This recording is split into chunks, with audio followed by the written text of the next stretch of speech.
Peace.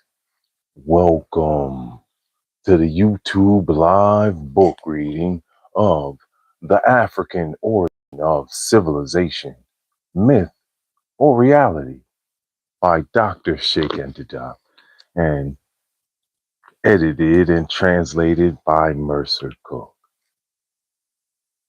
Peace, YouTube. Divine Rising.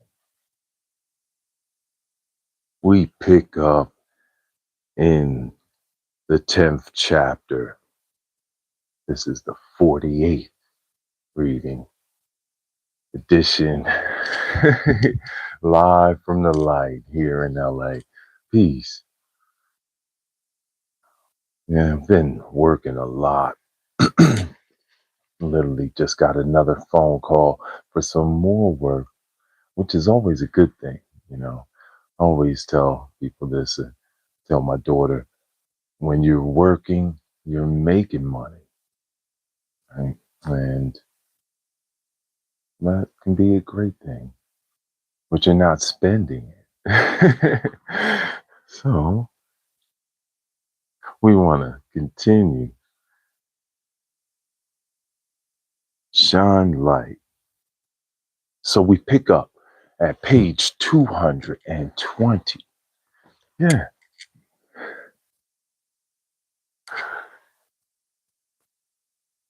Oh, man. Providing resources.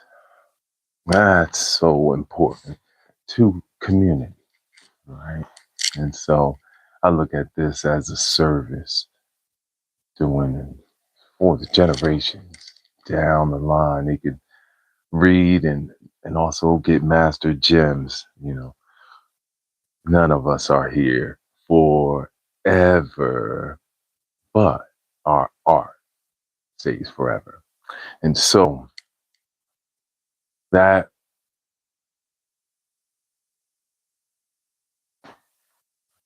I will let you know at the end of this reading. Page 220 at the top, in that second paragraph is where we pick up at. Divine days and nights. Here we go. War with Assyria erupted over Palestine, commanded by Taharka, youngest son of Pianke. The Egyptian army invaded Asia and marched against the forces of Sennacherib. At first, the Egyptians were repulsed. Shabbataka was betrayed by the alien vassals of the Delta who refused to aid him against the foreign enemy. But once again, the people rallied to his cause and saved Egypt. Artisans and shopkeepers from the Delta cities volunteered to form a militia which routed the Assyrians. Peace was restored and lasted for 25 years. After having Shabbataka assassinated, Taharka ascended to the throne in 689 BCE. He proclaimed himself the son of Maut, queen of the Sudan, and erected a temple in her honor. He continued the same policy of centralization by imposing royal authority even more severely on the 20 feudal lords who shared the delta. To overcome their resistance, he did not hesitate to deport the wives of the princes of Lower Egypt to Nubia in 680 BCE. Perian, page 100. The economic, cultural, and especially the architectural renaissance was strengthened by the construction of such monuments as the Column of Taharka in Karnak, the statues of Mentu Maat and Amenardis. Taharka intervened in Asia in an effort to regain Egypt's international prestige. He was betrayed a second time by the alien chief of the Delta. This was flagrant in the case of Nico, son of Bacchus. As soon as the Syrian army entered Egypt, he selected Assyrian names from Sais and for his own son, Sammaticus. Sais became Car Bel Malti, and and Sammaticus was now called Nebuchadnezzar Ani. Nebuchadnezzar Ani. Peace. Oh, divine days. Hello, stop and smile. The mods are in the building. Divine days and nights. We are in the 10th chapter now. Divine days, peace. Highest heart love. Welcome to the Peaceful Part of YouTube where we read books and learn from masters. And I'm Master Fitness Trainer, Uriel Riley. We're now in the 10th chapter. For those reading along, I will also in the playlist, I will put a brief vocabulary in the description when it's finished uploading. You get to see it live. And then we normally go at 8:25 is when I release these readings. So you're here to see it live. Thank you so much for being here. All right. Down at the bottom of page 220.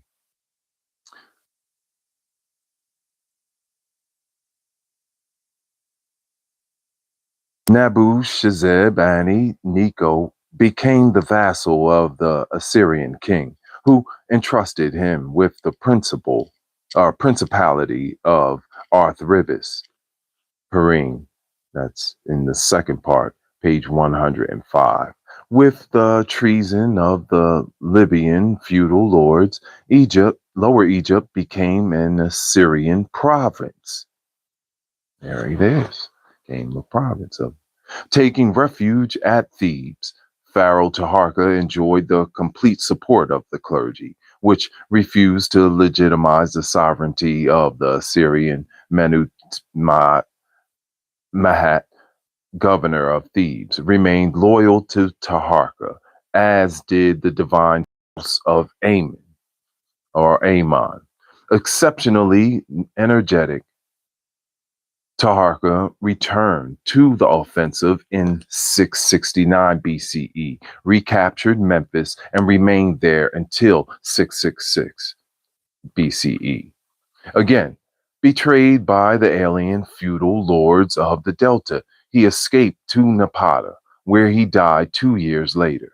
His sister was adopted by Amenartis, whom she succeeded as the divine spouse of Amon.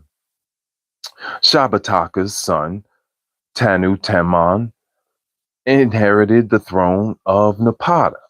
He recruited an army in the Sudan, was acclaimed at Thebes as the legitimate heir of the pharaohs by the clergy and the divine spouse of Amon. He then attacked Memphis and waged war against a new coalition of all the northern feudal lords. This alliance was defeated, and Necho of Sais was killed in the battle. All the leaders of foreign military feudalism surrendered as humbly as they had previously sworn allegiance to the Assyrian conqueror. Tanu Taman proved his magnanimity by restoring them to their former posts. Only Sammaticus, son of Necho, remained loyal to Assyria and fled to the court of Nineveh. Nineveh. Thank you. Peace. Oh. Middle of page 221. In 661 BCE, Ashurbanipal attacked Egypt and pillaged the city of Thebes. Tanutamon escaped to Napata. The fall of the most venerable city of all antiquity aroused deep emotion in the world of that time and marked the end of the Nubian Sudanese or 25th Ethiopian dynasty.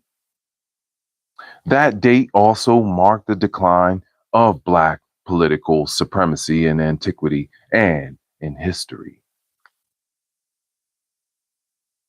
Egypt gradually fell under foreign domination without ever having known a republican form of government or secular philosophy throughout 3 millennia of cyclical evolution. Such authors as Millet and Isaac, in their standard French textbook of Sixime or Sesame, seventh grade, that's what that means in French, right?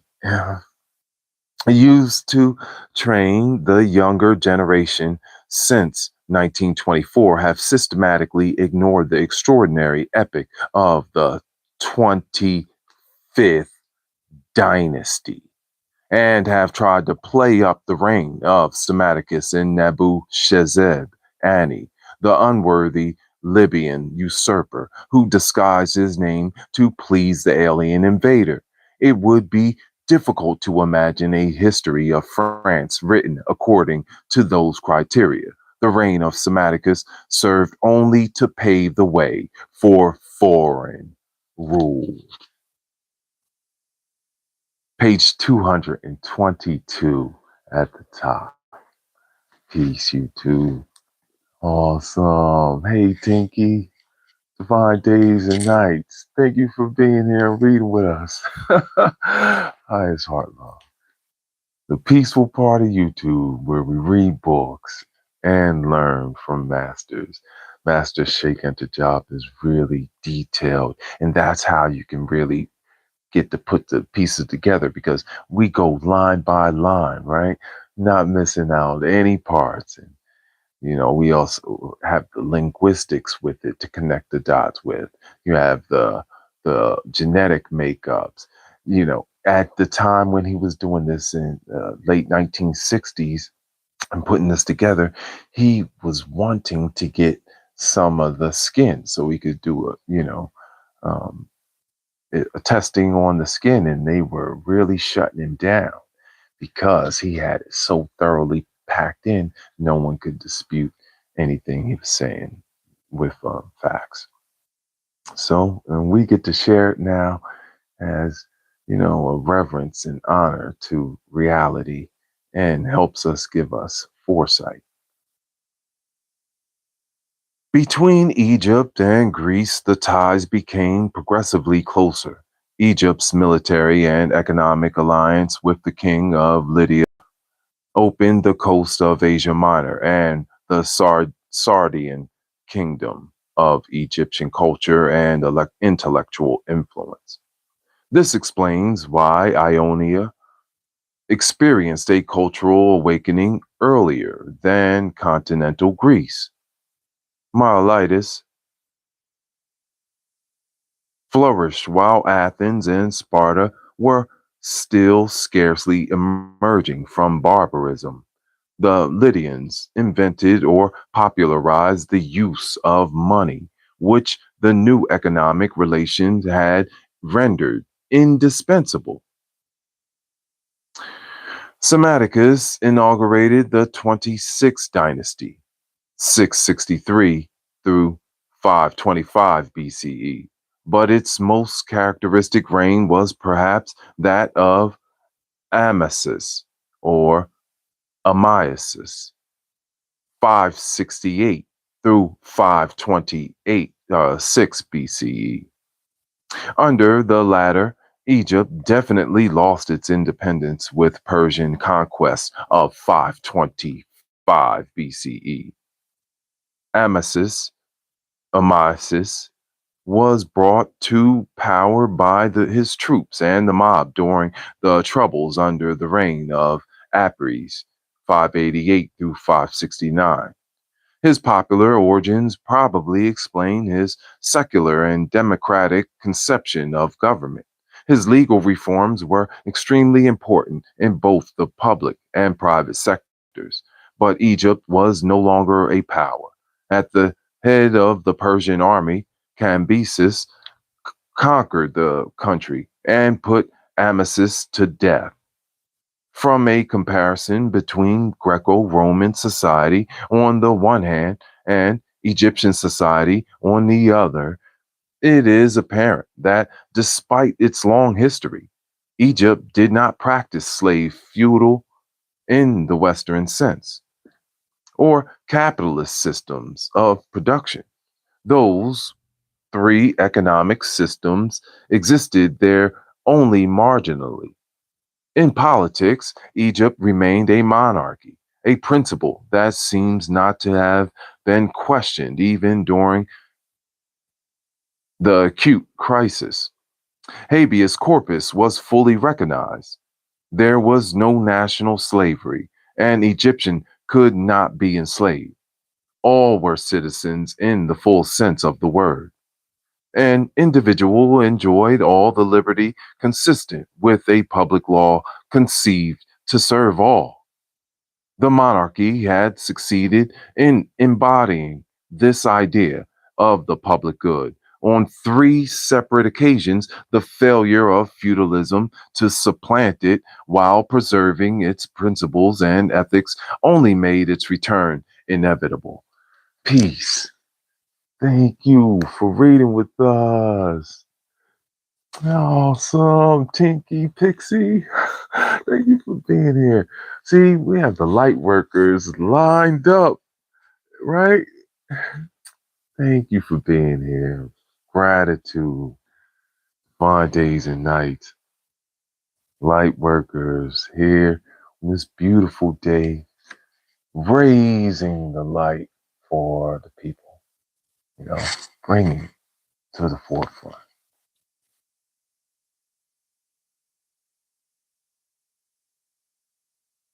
There was no solid support for Republican ideas. They were not even contemplated. Like the rest of Black Africa, Egypt was unaware of them. The role played by the special characteristics of the social structure can be detected in the nonviolence and moderations of social protests, which, except during the crisis that terminated the Old Kingdom, never presented the turbulent aspect of revolutions in Greek cities. Yet, assuming that no social organization is perfect and that despite the virtues of their own setup, the Egyptians of certain epochs would willingly have shaken off the political regime responsible for social injustice, we can ascribe the failure of such movements in the territorial kingdom to only one factor: size. Mhm. Again,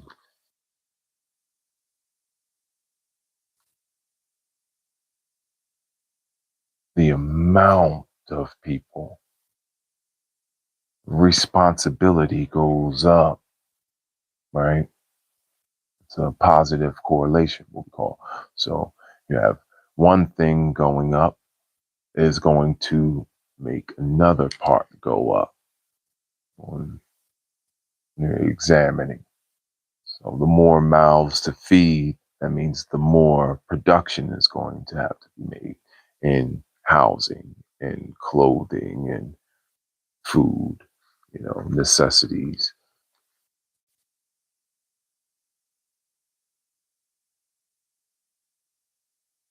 In the final analysis, the moving force of history lies in the determination of the oppressed classes to free themselves from their condition.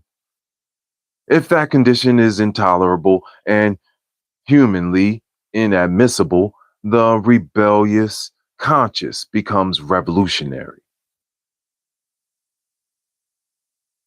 Until now, man has invented nothing worse than slavery to degrade and exploit his fellow man.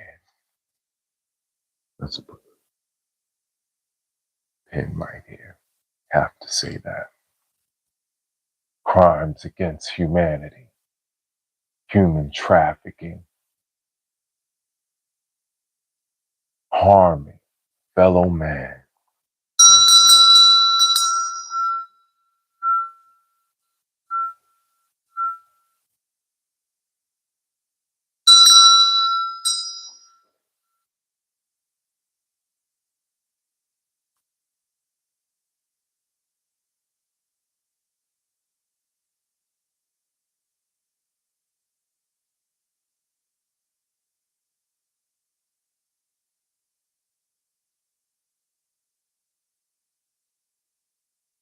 Hence, the truly revolutionary regimes are the slave regimes, whether the brutal slavery of ancient Greece or the barely disguised but no less virulent slavery of the Western Middle Ages. That is why, with the development of ancient or modern capitalists, production, both those societies led to revolution.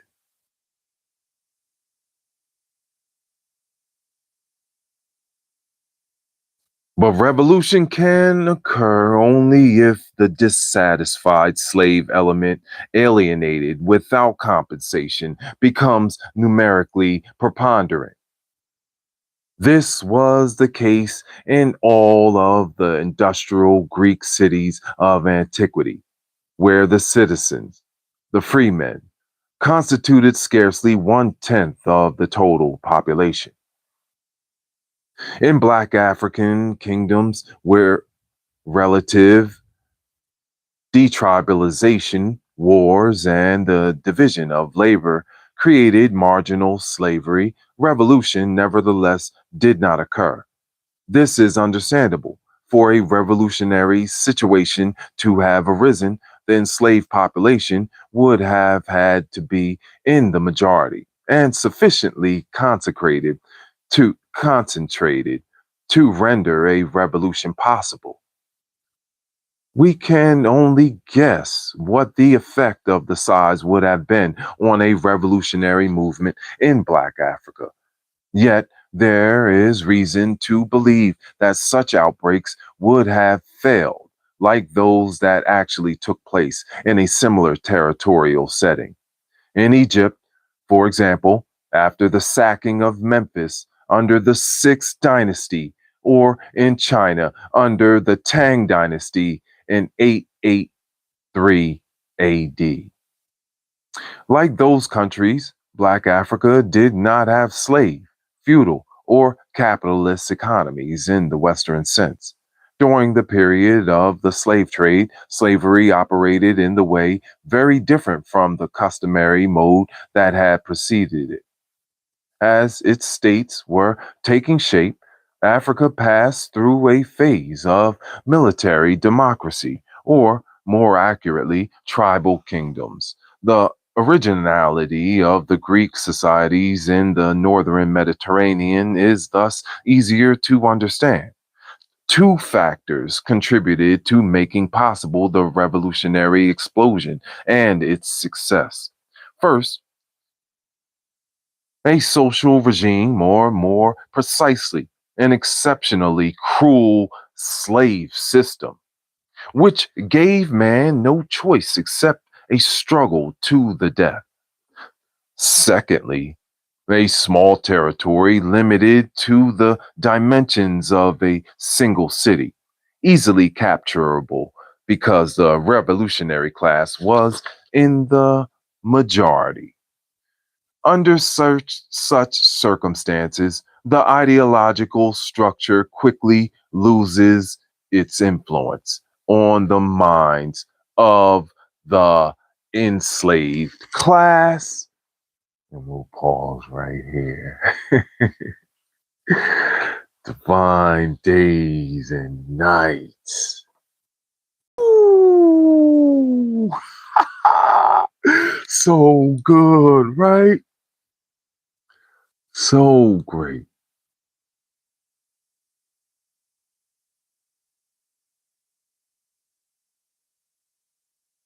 It's 48th reading edition. Really good. I will see you when we reconvene next time with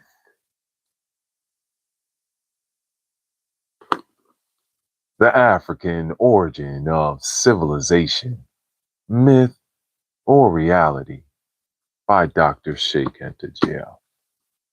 Thank you so much for reading here, being here, breathing with us.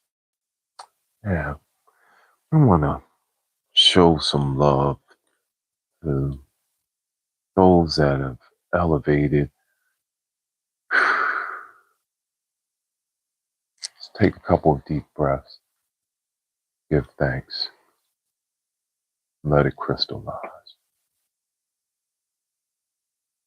Then we'll have a glass of love water and sing I love you.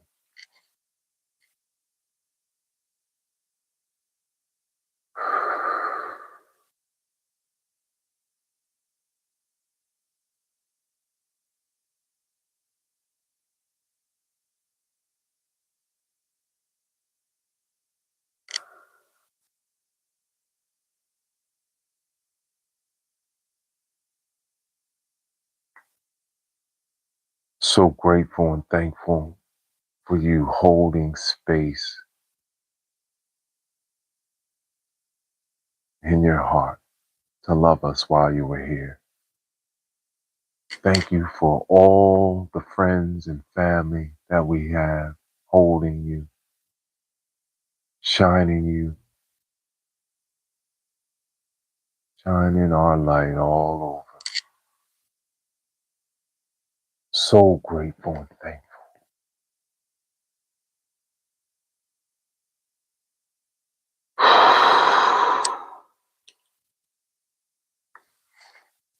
Give honor for having known you,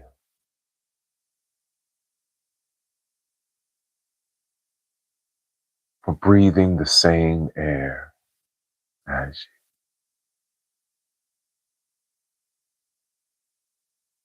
Hugs and love.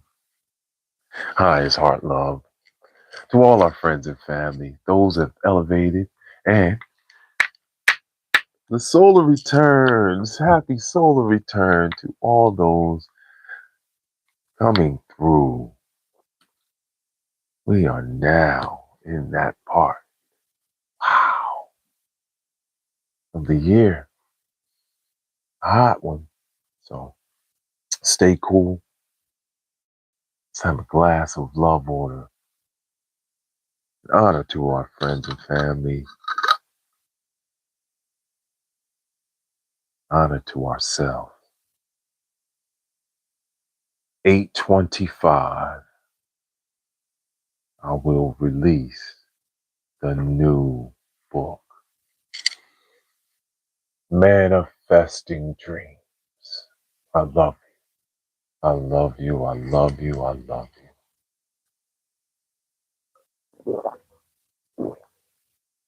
Mhm. I love you. Yes, that's what's going to happen. I've been pulling out the new and old notebooks, and I have it pretty much already finished, but I'm going to throw some new ones in there. Give honor. Manifesting Dreams is coming.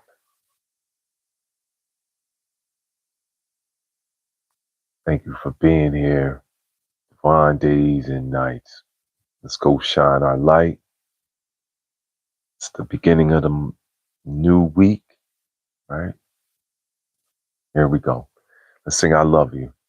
Ay, ay, ay, ay, ay, ay, ay. Love, love, love you. You. Ay, ay, ay, ay, ay, ay, ay. Love, love, love, love. Love you, you.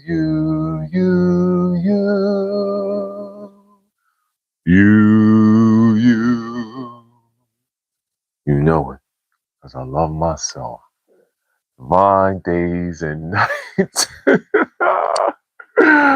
Thank you so much. We're pushing towards 600 on this peaceful part of YouTube, where we read books and learn from masters, shaking it up. You can go and see in the new playlist. There's loads of books for you to read with us, and shows you going through line by line. You can do it too. Divine days and nights. I'll see you soon when we reconvene. Peace, peace.